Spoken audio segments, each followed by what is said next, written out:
ด้านสากลสินค้าท่าบกท่านาแรงเป็นส่วนหนึ่งของเขตโลจิสติกนครหลวงเวียงจันทน์ที่ให้เป็นศูนย์กลางการเขียนทายหลายรูปแบบโดยสอดคล้องกับระบบการค้าสากลที่เฮ็ดหน้าที่เป็นทั้งท่าบกและเป็นด้านสากลสำหรับการขนส่งสินค้าขาเข้าออกและผ่านแดนของประเทศลาวซึ่งมีเจ้าหน้าที่ภาษีและเจ้าหน้าที่เกี่ยวข้องตามเงื่อนไขของสัญญาสากลโดยมีหน้าที่ในการบริหารจัดการเวียกงานท่าบกทั้งหมด88เฮกตาร์วิสัยทัศน์ท่าบกท่านาแรงเป็นการเป็นท่าบกอันดับหนึ่งของสปป.ลาวเพื่อเสริมจอดการขนส่งหลายรูปแบบในอาเซียนและสากลด้านสากลสินค้าท่าบกท่านาแรงเริ่มเปิดให้บริการอย่างเป็นทางการในวันที่4 เดือน 12 2021เป็นต้นมาการให้บริการไม่เริ่มต้นแต่เวลา 6 โมงเช้าหา 10 โมงแลงนับตั้งแต่เปิดให้บริการจนฮอดปัจจุบันมีรถเข้าใช้บริการหลายกว่า 500,000 คันและในแต่ละปีมีการเติบโตเพิ่มขึ้นถึง 30% ในนี้การบริการของท่าบกท่านาแรงประกอบมีการนำเข้าส่งออกผ่านแดนของสินค้าโดยรถบรรทุกและรถไฟการเขียนทายสินค้าขาเข้าออกสางและฝากสางลานเก็บและเขียนทายตู้คอนเทนเนอร์ด้านสากลสินค้าท่าบกท่านาแรงแม่นำใช้ระบบปฏิบัติการที่ทันสมัยหรือเอิ้นว่า Smart Dipod ซึ่งประกอบด้วย P-Alert การแจ้งข้อมูลล่วงหน้า OCR หรือ ALPR การอ่านหมายเลขตู้และทะเบียนรถอัตโนมัติ Smart Gate การหับส่งตรวจสอบรถบรรทุกสินค้า Smart WMS บริหารสางสินค้า Smart CY and Rail บริหารลานเก็บเขียนทายตู้คอนเทนเนอร์และการบริหารงานทางรถไฟ eSeal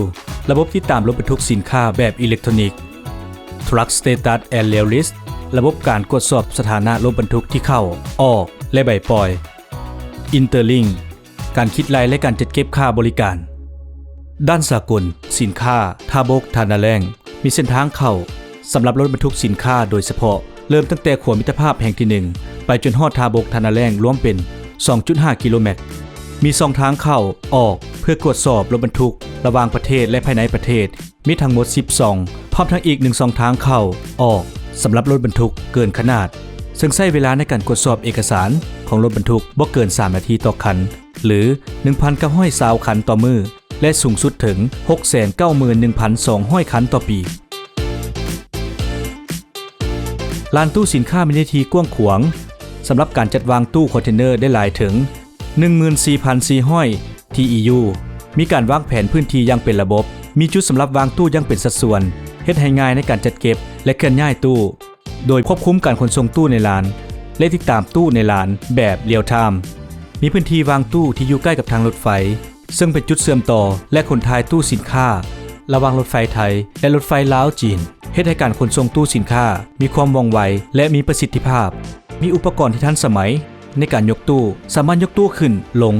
ซึ่งใช้เวลาเพียง3นาทีต่อตู้หรือ 1,000 ตู้ต่อมือเพื่อให้ท่านมั่นใจว่าสินค้าจะได้รับการดูแลเป็นอย่างดีตลอดการนำใช้การบริการ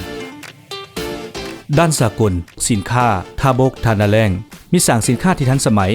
ให้การบริการด้านสร้างเก็บเมียนสินค้าและการบรรจุคนทายสินค้าด้วยรถโฟล์คลิฟต์บ่เกิน30นาทีต่อคันและด้วยให้งานขนบ่เกิน60นาทีต่อคันในปัจจุบันได้ให้บริการสร้าง2ประเภทเป็นหลักคือสร้างเก็บเมียนสินค้าชั่วคราวและสร้างพางซึ่งประกอบมีสร้างในโฮมจำนวน5สางมีพื้นที่ 23,000 ตารางเมตรจัดเก็บสินค้าแบบวางได้ 15,500 พาเลทและมีสั้นพาเลทสูงถึง5สั้นจัดเก็บได้ถึง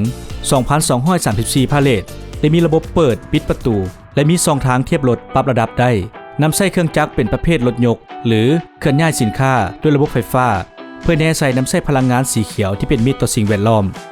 มีสร้างกลางแจ้งจัดเก็บประเภทสินค้าพาหนะนำเข้าและอุตสาหกรรมกลจักรหนักมีพื้นที่ถึง 15,000 ตารางเมตรห้องรับได้สูงถึง 1,000 คัน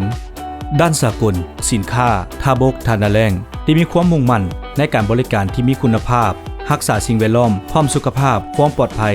ด้วยการนำใช้ระบบ ISO 45001:2018 ตามมาตรฐานของ IFC ในการบริหารจัดการควบคุมทั้งหมดมีระบบกดกาป้องกันด้วยกล้อง CCTV หลายกว่า300หน่วยยังมีเจ้าหน้าที่ป้องกันความสงบหลายกว่า150คนที่ผลัดเปลี่ยนกันประจำการตลอด24ชั่วโมงทั้งหมดนี้ด้านสากลสินค้าท่าบกท่านาแรงหรือ TDP เ เป็นจุดศูนย์กลางที่สำคัญในการบริการขนส่งสินค้าเชื่อมโยงระหว่างภาคพื้นอาเซียนไปยังเอโรปด้วยรถไฟและรถบรรทุกที่นำใช้ระบบเทคโนโลยีที่ทันสมัยเข้ามาช่วยเพื่อให้สามารถให้บริการได้อย่างทั่วถึงและมีประสิทธิภาพภายใต้วิสัยทัศน์การเป็นท่าบกอันดับหนึ่งของสปป.ลาวที่มีการเชื่อมจอดการขนส่งหลากหลายรูปแบบในอาเซียนและสากลให้สอดคล้องกับนโยบายในการพัฒนาเศรษฐกิจสังคมแบบยืนยง